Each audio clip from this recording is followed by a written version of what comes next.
भाई ठंड के मौसम में इस तरह से गर्मा गर्म मजेदार स्वादिष्ट से पकौड़े मिल जाएं और कोई इस तरह से गर्मा गर्म खिला दे सर्व करके, तो भला कौन मना कर सकता है। और फिर इतने ज़्यादा स्वादिष्ट कि बस मन करेगा आपका खाते जाएं खाते जाएं खाते जाएं।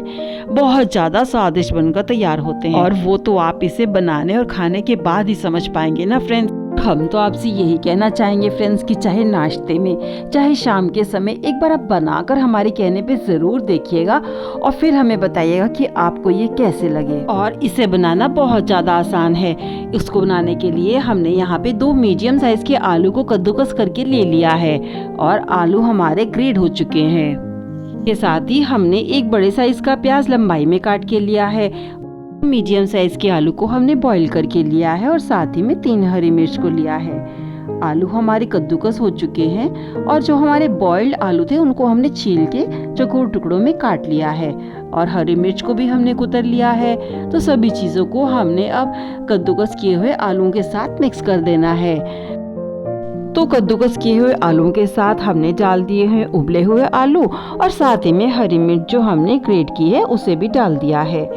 इसके साथ ही हमने एक मीडियम साइज का प्याज जो लंबाई में काटा था उसे भी हमने इस समय इस पैन में डाल देना है। और यहाँ पर बहुत ज़रूरी इंग्रेडिएंट, हमने यहाँ पे 250 ग्राम पालक को लिया है और उसके हमने डंठल को काट लिया है। 4-5 पानी इसको अच्छे से धो लिया है ताकि इसकी मिट्टी गर्दा ना रहे और फिर इसे हमने गोल गोल थोड़ा सा कुतर लिया है। और अब इस पालक को भी इस मिश्रण के साथ मिला देते हैं। और इसके साथ ही हमने यहाँ पे लिया है 1 कटोरी भर बेसन।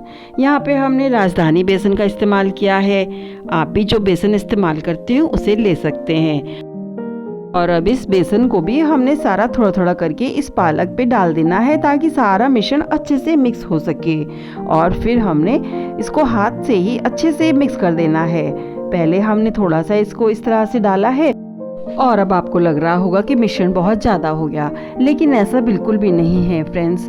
इसके साथ ही हमने यहाँ पे 2 बड़े चम्मच भर पानी का इस्तेमाल किया है ताकि बेसन थोड़ा सा नम हो जाए और फिर सभी चीज़ें बहुत ही आसानी से मिक्स हो जाती हैं। ध्यान रहे फ्रेंड्स, हमें यहाँ पर बहुत ज़्यादा पानी का इस्तेमाल बिल्कुल नहीं करना है और हमने यहाँ पे थोड़ा थोड़ा सा पानी इस तरह से डाल दिया है। और अब ये मिश्रण थोड़ा सा गीला होकर अपने आप ही सिमटने लगता है और बस हमें हाथों से इसे मिक्स करना होता है।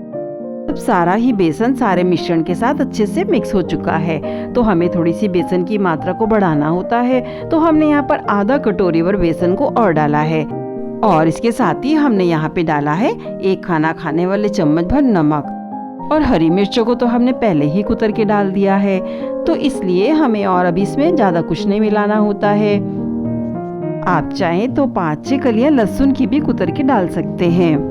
इसके डालने से भी पकौड़ों का फ्लेवर बहुत अधिक बढ़ जाता है। और नमक और मिर्च को अपने स्वाद अनुसार थोड़ा कम ज्यादा कर सकते हैं। और हमने जो यहाँ पर नमक डाला है उससे भी पालक का एक्स्ट्रा पानी रिलीज हो जाता है, तो इसलिए ये मिश्रण और भी ज़्यादा सॉफ्ट हो जाता है। इसलिए हमें यहाँ पे ज़्यादा पानी बिल्कुल भी ऐड नहीं करना होता है।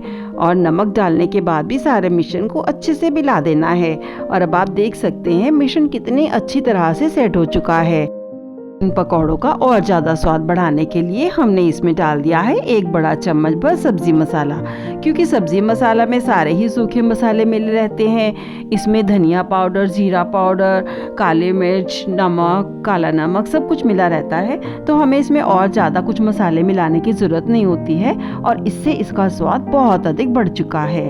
और हमने सब्जी मसाला को भी डालने के बाद सारे मिश्रण को अच्छे से मिक्स कर देना है ताकि सभी जगह नमक और मसाला अच्छे से मिक्स हो सके। पहले हमने इस सारे मिश्रण को चम्मच की सहायता से इसमें नमक और मसाला मिक्स किया है और इसके बाद हाथ से भी सभी तरफ से बहुत अच्छे से मिला दिया है। अब पकौड़े बनाने के लिए ये मिश्रण बहुत ही अच्छे से बनकर तैयार हो चुका है। और अब यहाँ पर भारे तल की कढ़ाई में हमने डाला है रिफाइंड ऑयल। आप चाहे तो सरसों का तेल भी यहाँ पे गर्म करके ले सकते हैं। और अब हम इस तैयार मिश्रण से पहले एक पकौड़े को डाल के देखेंगे कि इसका टेस्ट कैसा है। और अगर सब कुछ आपकी पसंद के अनुसार है तो फिर फटाफट से बाकी हमने सभी पकौड़ों को इसमें एक एक करके डाल देना है। और हमारा जितना बर्तन होगा उतना ही हमने पकौड़ों को यहाँ पे डालना होगा ताकि आसानी से हम उन्हें पलट भी सकें। तो सारे ही पकौड़ों को हमने इसमें डाल दिया है। लगभग 1 मिनट के बाद हमने थोड़ा सा इसे तल से हटा लेना है ताकि तल से पकौड़े चिपके नहीं। और इसको 1 मिनट इस तरह से थोड़ा सा सिकने देते हैं और इसके बाद हमने इनको सभी को पलट देना है ताकि दूसरा तरफ भी अच्छा सुनहरा भूरा होके सिक सके। और ध्यान रहे फ्रेंड्स कि हमने इस समय आंच को मीडियम रखना है। जब ये दूसरी तरफ से सुनहरा भूरा हो चुका तो फिर से हमने इसे पहली तरफ पलट देना है, क्योंकि पहली तरफ थोड़ा कम सिका था तो अब भी वो भी गोल्डन ब्राउन अच्छा सा हो सके। और इस तरह से दोनों ही तरफ से पकौड़े बहुत ही ज्यादा अच्छे से सिक कर तैयार होते हैं। और जब दोनों ही तरफ से अच्छे से सिक जाते हैं और हमें इन्हें प्लेट में निकालना होता है तो निकालने से पहले हमने इसकी 1 मिनट के लिए आंच को फुल कर देना है। और तेज आंच हमने इसलिए करनी होती है ताकि पकौड़ों के साथ तेल बिल्कुल भी ना आए। तेल अच्छा गर्म होके उफनता है तो पकौड़ों को वो छोड़ देता है और इस तरह से इनके साथ तेल बिल्कुल भी नहीं आता है। तो हमें ये स्टेप जरूर फॉलो करना होता है फ्रेंड्स। और अब इन तैयार पकौड़ों को निकालने के लिए हमने पलटे की सहायता से इन्हें लगभग 10 सेकंड के लिए इस तरह से टिका लेना है ताकि इनका एक्स्ट्रा ऑयल निकल सके। और फिर हमने इन्हें सावधानी के साथ प्लेट में निकाल लेते हैं। और इस तरह से हमने सभी पकौड़ों को निकाल लिया है और इसी तरह से बाकी पकौड़ों को भी निकाल लेंगे। और फिर ध्यान रहे फ्रेंड्स कि इनके गर्मा गर्म रहते ही हमने इसे फटाफट से hot and sweet Maggi sauce के साथ नहीं तो घर की बनी हरी चटनी के साथ सर्व कर देना है। मज़ेदार स्वादिष्ट से पकौड़े बनकर तैयार हो चुके हैं। इन्हें आप जितना मन चाहे उतना खाएं फ्रेंड्स। और ये बनाने खाने में भी इतने लाइट हैं, इतने हल्के हैं कि आपको बस खाकर मज़ा ही आ जाएगा। बस आपका मन करेगा इसे खाते जाएं, खाते जाएं, खाते जाएं। बहुत ज़्यादा स्वादिष्ट बनकर तैयार होते हैं। फिर ऐसा हो ही नहीं सकता कि बनाने वाले की आप तारीफ ना करें। बहुत ज़्यादा मज़ेदार, स्वादिष्ट, आसान से इन मज़ेदार पकौड़ों को बनाना, खाना और हमें सब्सक्राइब, लाइक, फॉलो और सपोर्ट करना बिल्कुल ना भूलें।